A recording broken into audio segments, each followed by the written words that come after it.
Assalamualaikum warahmatullahi wabarakatuh.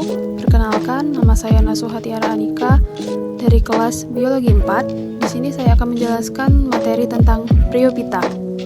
Pada materi Bryophyta kali ini, saya akan menjelaskan tentang definisi, ciri-ciri, dan juga mengenai musky.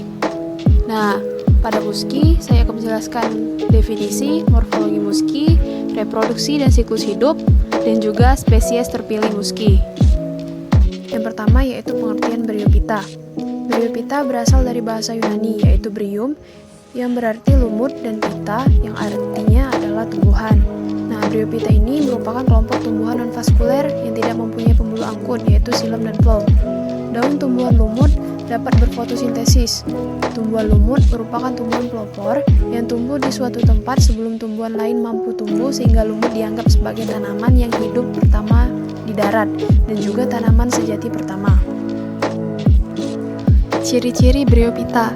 Yang pertama, dapat berfotosintesis.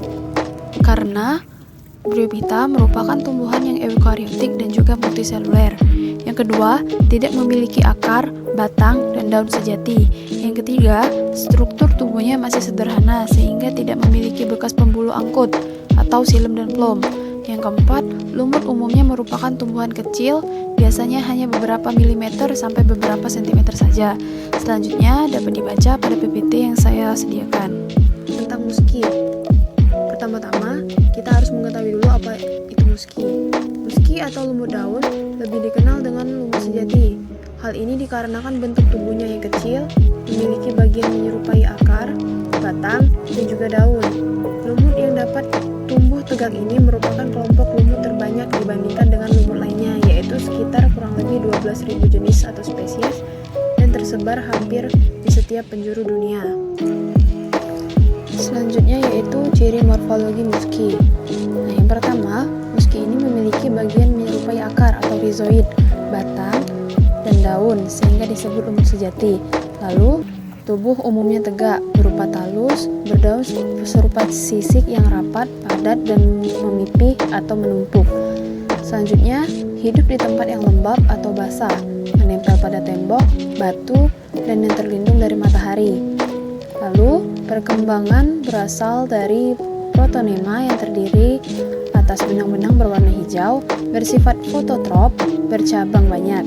Lalu yang terakhir yaitu sporofit tumbuh pada gametofitnya atau pada tumbuhan lumut itu sendiri, serta bersifat sebagai parasit terhadap gametofit.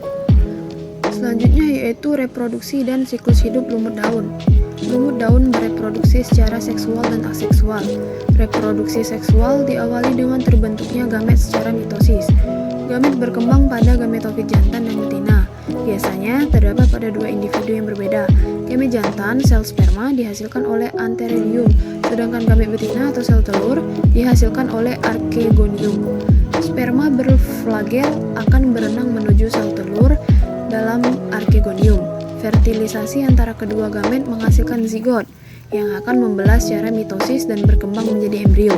Nah, lalu embrio berkembang menjadi sporofit yang menempel pada gametofit. Pada ujung tangkai sporofit terdapat sporangium yang berfungsi dalam pembentukan spora. Spora dibentuk secara mitosis. Jika sporangium sudah matang, operkulum akan membuka dan spora akan keluar. Persebaran spora dibantu oleh angin. Spora yang keluar akan tumbuh menjadi protonema jika mendarat di lingkungan yang sesuai. Protonema tumbuh dan berkembang menjadi gametofit. Selanjutnya yaitu contoh spesies terpilih dari musky. Musky memiliki 3 bangsa, yaitu Andreales, Sphagnales, dan Bryales. Bangsa Andreales memiliki satu suku, yakni Andreaceae dengan marga Andreae. Bangsa Sphagnales atau yang biasa dikenal dengan sebutan lumut gambut merupakan bangsa yang memiliki satu suku, yakni Sphagnacea dengan marga Sphagnum. Sedangkan bangsa Bryales merupakan bangsa lumut yang sebagian besar lumut daun yang dijumpai tergolong dalam bangsanya.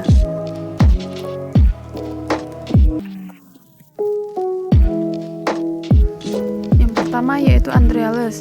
Nah, Andreales memiliki ciri-ciri yaitu yang pertama, tubuh gametofitnya sudah dapat dibedakan antara batang dan daun meskipun belum mempunyai akar selain rhizoid. Yang kedua, bagian seta umumnya panjang, sedangkan bagian kapsulnya tersusun atas kotak spora, di mana di dalamnya terdapat kolumella yang diselubungi oleh jaringan sporogen.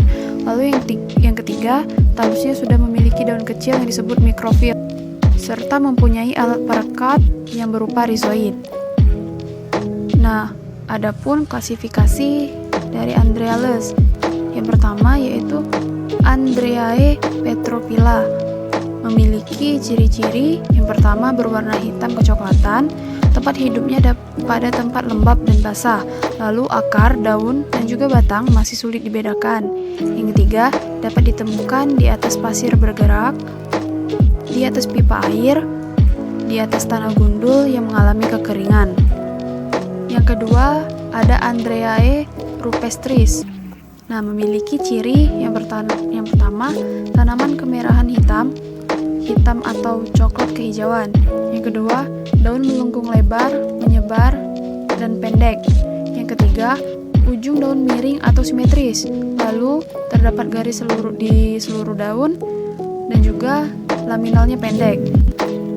Selanjutnya yaitu Andreae roti. Nah, spesies ini memiliki ciri-ciri yang pertama, tanaman kemerahan hitam atau coklat kehijauan. Yang kedua, daun melengkung lebar, menyebar, dan juga pendek. Yang ketiga, ujung daun miring atau simetris. Selanjutnya yaitu Sphagnales. Sphagnales memiliki ciri-ciri diantaranya yang pertama yaitu hidup di rawa-rawa atau di daerah banyak air, membentuk rumpun atau bantalan. Yang kedua, protonema berbentuk daun kecil dengan tepi daun yang bertoreh, terdiri atas satu lapis sel, menempel pada alas dengan rizoid. Lalu yang terakhir yaitu tiap protonema hanya akan membentuk satu gametofor yang terdiri atas batang-batang yang bercabang dengan daun-daun. Nah, adapun contoh dari ordo Sphagnales, yaitu yang pertama Sphagnum fimbriatum.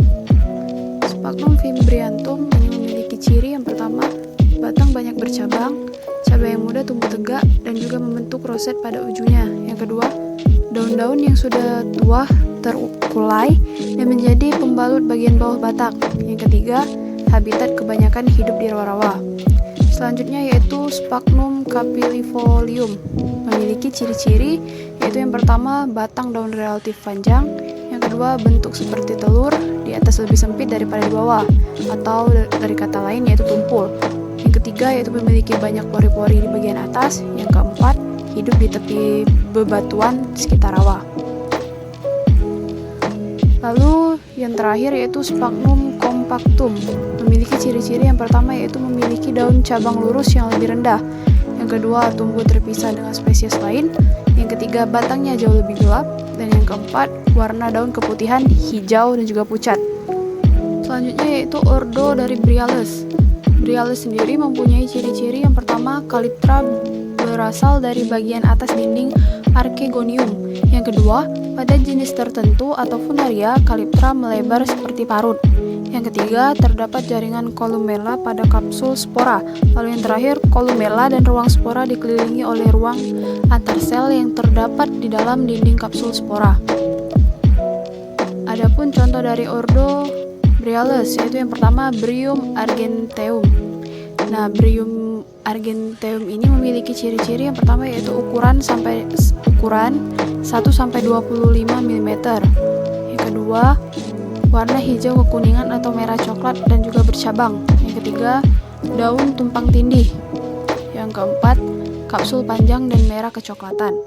Selanjutnya ada Bryum capillar. Bryum capillar ini mempunyai ciri-ciri yang pertama berwarna hijau, lalu bentuk daun semakin ujung semakin bulat, hidup di tempat lembab, dan juga kapsul matang terkulai di musim semi. Dan yang terakhir ada Bryum calular. Ciri-cirinya yaitu kapsul berwarna kecoklatan, lalu habitat tempat lembab dan juga basah, dan juga sporogonium terlihat.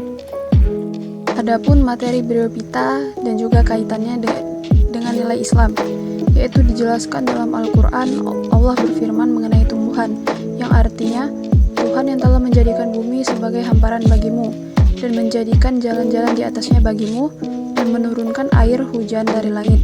Kemudian kami tumbuhkan dengannya air hujan itu berjenis-jenis aneka tumbuh-tumbuhan. Quran Surat Toha ayat 53. Demikianlah penjelasan materi mengenai divisi bryophyta atau tumbuhan lumut. Jika terdapat salah kata dalam penyampaian, saya mohon maaf. Kepada Allah saya mohon ampun. Terima kasih karena telah menyaksikan video kali ini. Assalamualaikum warahmatullahi wabarakatuh.